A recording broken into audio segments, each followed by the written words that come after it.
On the 3rd day of August, in the year 2025, a message arrived from the heart of the Vatican. It was not a request. It was a command, an ultimatum. Cardinal Luis Antonio Tagle, prefect for the evangelization of peoples, was given a choice. He was to publicly retract his recent statements. He was to disavow his calls for radical decentralization. He was to cease his advocacy for a more inclusive synodal church that listened to the margins. The deadline was absolute. The consequences were clear. The ultimatum carried with it the immense weight of 2 millennia of tradition. For Tagle, this was not merely a political maneuver, it was a spiritual crossroads. The chosen venue was not a grand cathedral or a Vatican office. It was the historic Manila Hotel, a place steeped in the story of the Filipino people. Journalists from every major global network gathered. The room was tense. Cameras were positioned like a firing squad.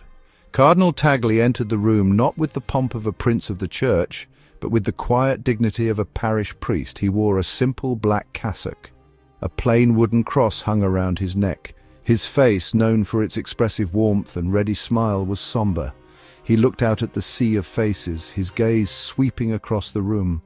The chandeliers of the grand ballroom seemed to mock the austerity of the moment. He stood at the podium for a long moment of silence. The only sound was the frantic clicking of 1,000 camera shutters. He began to speak. His voice was steady. It was calm, but it held a strength that resonated throughout the hall. I stand before you today not as a rebel, but as a servant of God and a servant of the people of God. My conscience, formed by the gospel and by my experience with the poor and the forgotten, will not allow me to be silent. He held up a copy of the Vatican's letter. He did not read from it. He simply acknowledged its existence.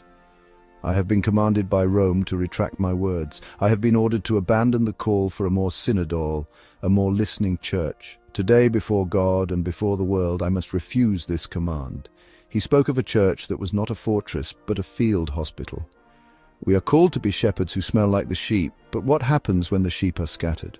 When they are lost? When the chief shepherd's house has become a distant palace? The room was stunned into silence. The clicking of cameras stopped. History was holding its breath. "To my brother, the Bishop of Rome," he began, looking directly into the main television camera, as if speaking through the lens to the apostolic palace itself. "I have prayed for you. I have served alongside you. I have shared your vision for a poorer church for the poor. But a vision cannot be commanded from a throne. It must be lived in the dirt and the dust, among the people. You taught us to open the doors. You taught us to go to the peripheries. I have gone there. I have listened. And the voices I hear are not the voices being heard in the Vatican. I ask you now, will you listen to these voices, or will you listen only to the courtiers who surround you and shield you from the truth of our divided family? We will pray for you, but we will not wait for you. If Rome chooses the path of empire, we will choose the path of the village. We will choose the path of the apostles. We will choose the path of Jesus of Nazareth. To give form to this movement of the Spirit, we are today establishing the Pastoral Council for a Renewed Church. This will not be another bureaucracy. It will be a communion of dioceses, parishes, and lay movements united in a covenant of faith, service, and synodality. It would be made up of bishops, clergy, and, crucially, lay men and women in equal measure.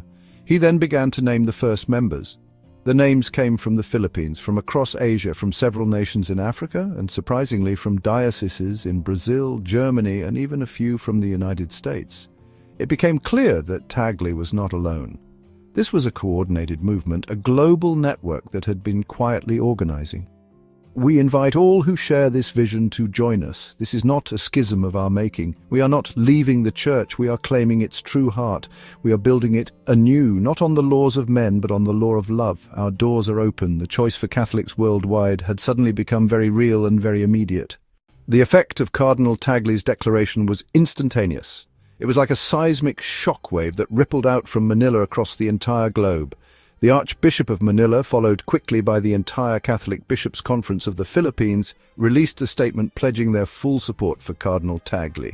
It was a stunning, unified move. An entire nation's Catholic leadership had, in a single moment, broken with Rome. From Africa, the archdioceses of Kinshasa and Lagos, representing millions of faithful, followed suit. In Latin America, the powerful diocese of São Paulo in Brazil, along with several others known for their work in liberation theology, declared their adhesion to the new council. The German synodal path saw a majority of its bishops and lay leaders align with Tagle. In the United States and Australia, the reaction was divided, cleaving dioceses and even individual parishes. Parishes argued with their bishops. Bishops defied their national conferences. Families were split at the dinner table. The one holy Catholic and Apostolic Church was now visibly and tragically too. The Vatican's response was as swift as it was severe. There was no period of reflection, no call for dialogue. Less than 12 hours after Tagle's press conference ended, a formal decree was issued. It was signed by the Pope himself. Cardinal Luis Antonio Tagle, along with every bishop who had publicly pledged allegiance to his new council, was declared excommunicatus latae sententiae, excommunicated. The decree was read aloud in a near-empty St. Peter's Square, broadcast on Vatican media channels to the entire world. The gates of the Roman Church were slammed shut. The world reacted with a collective gasp. News channels broke into regular programming to announce it. For Tagle's supporters, the excommunication was not a mark of shame, but a badge of honor. The Vatican's decree had instead solidified his status as the heroic leader of the opposition, a modern-day Martin Luther for a new generation. They saw him not as an outcast, but as a martyr for the cause of reform, punished for speaking a truth the powerful did not want to hear. In Rome, the Pope, the successor of Peter, stood as the guardian of tradition, the symbol of unity and the keeper of 2,000 years of doctrine. In Manila, Cardinal Tagle, the excommunicated prophet, stood as the shepherd of a new beginning. He was the face of reform, the champion of the peripheries. His was the path of risk, of adaptation, of gospel-led change. The choice facing 1 billion souls was now painfully clear. It was a choice between the institution and the movement. There was no middle ground. The Great Schism had created two distinct visions for the future of Christianity. Each shepherd called to the same flock, but they pointed in opposite directions. It is a fundamental conflict over the very nature of faith in the modern world. Will it be defined by unchanging law or by evolving love? The flock, scattered and confused, must now choose which voice to follow. The great family of faith stands divided, looking to two leaders, and a new chapter of history begins. Please subscribe to our Channel History Documentary Hub for more insightful videos and intriguing content.